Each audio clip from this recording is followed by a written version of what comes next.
Hi viewers, welcome to RV trending updates. அப்பாடா, ஒரு வழியா இந்த கிங்டம் டாஸ்க் முடிஞ்சிருச்சு. சீரியஸாவே சொல்ல போனா இத பார்க்கவே முடியாம தாங்க 2 நாளா வீடியோவே போடல. என்ன மாதிரியே யாரெல்லாம் பாதிலே டிவி ஆஃப் பண்ணிட்டு போனீங்க அப்படின்றத கீழே கமெண்ட் பண்ணுங்க. இப்போ இன்னைக்கு என்ன நடக்குதுன்னா, இந்த வாரத்திலேயே யாரு வேர்ஸ்ட் பெர்ஃபார்மன்ஸ் அப்படின்றத சொல்லணும். அதுல கேர்ள்ஸ் டீம்ல முதல்ல சொல்றாங்க, எல்லாருமே சௌந்தர்யாவை தான் சொல்றாங்க.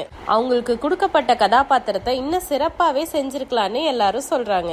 அடுத்தது ஆண்கள் அணியினர், அதுல எல்லாருமே சிவகுமார சொல்றாங்க. முத்துக்குமரன் சொல்றாரு, இந்த வாரம் ஒரு பர்ஃபார்மரா ஆகியிருக்க வாய்ப்பு கிடைச்சிருந்தும் அவர் பயன்படுத்திக்கலையோ அப்படின்னு நினைக்கிறேன். இப்போ கடைசியில வேர்ஸ்ட் பெர்ஃபார்மரா நிக்கிறது சௌந்தர்யா, சிவகுமார். இந்த மாதிரி சொல்லிட்டு இருக்கும் போது எல்லாத்தையும் ஏத்துக்கிறாங்களே தவிர யாருமே அப்போஸ் பண்ணி சண்டை போட மாட்டேங்கிறாங்கன்னு பார்த்து பிக் பாஸ் கொளுத்தி போட்டு விட்டுருக்காரு. அது என்னன்னா, எந்த விதமான பாரபட்சமும் இல்லாம விமர்சனத்தை அப்படியே சொல்லணும் அப்படின்னு சொல்லியிருக்காங்க. அதாவது அவங்க மனசுல என்ன நினைக்கிறாங்களோ அதை அப்படியே போட்டு உடைச்சிடணும். இந்த டாஸ்க்குக்காக எல்லாரும் வெயிட் பண்ண மாதிரியே எல்லாரும் பெர்ஃபார்ம் பண்றாங்க. முதல்ல அன்ஷிதா சௌந்தர்யாவை பத்தி சொல்றாங்க. சொல்றதுக்கு முன்னாடி சௌந்தர்யா மாதிரி பாடி லாங்குவேஜ் பண்ணி தலைய ஆட்டி ஆட்டி பேசுறாங்க. நீங்க ஏதோ பண்ணணும்ன்றதுக்காக பண்றது எல்லாமே மொக்கையா இருக்கு, கேவலமா இருக்குன்னு ஓப்பனா சொல்லிடுறாங்க. அடுத்தது வர்ஷினி, நீங்க கியூட்னு நினைச்சு ஒண்ணு பண்றீங்க, அது சுத்தமா நல்லாவே இல்ல, அத பண்ணாதீங்க அப்படின்னு சொல்றாங்க. போன வாரம் விஜய் சேதுபதி சௌந்தர்யாவை திட்டினதுல இருந்தே இந்த வாரம் ஃபுல்லாவுமே அவங்க நீதியா தான் இருந்தாங்க.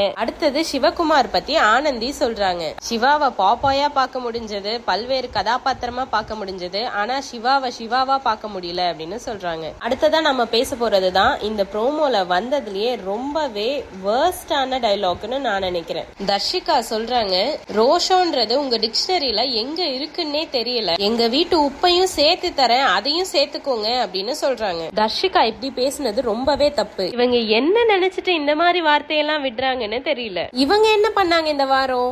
விஷால் கூட சேர்ந்து லவ் கண்டென்ட் கொடுத்தாங்க, அதுவும் சரியா ஒர்க் ஆகல.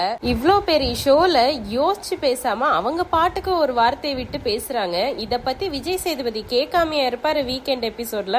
என்ன சொல்ல போறாரு, தர்ஷிகாவை என்ன கேட்க போறாருன்னு ஆர்வமா இருக்கிற கேங்ல நானும் ஒருத்தி. வெயிட் பண்ணி பார்க்கலாம் விஜய் சேதுபதி என்னதான் சொல்றாருன்னு. இந்த மாதிரி எக்ஸ்க்ளூசிவ் அப்டேட்ஸ் உங்களுக்கு தெரிஞ்சுக்கணும்னா எங்க சேனலை சப்ஸ்கிரைப் பண்ணுங்க. தேங்க்யூ.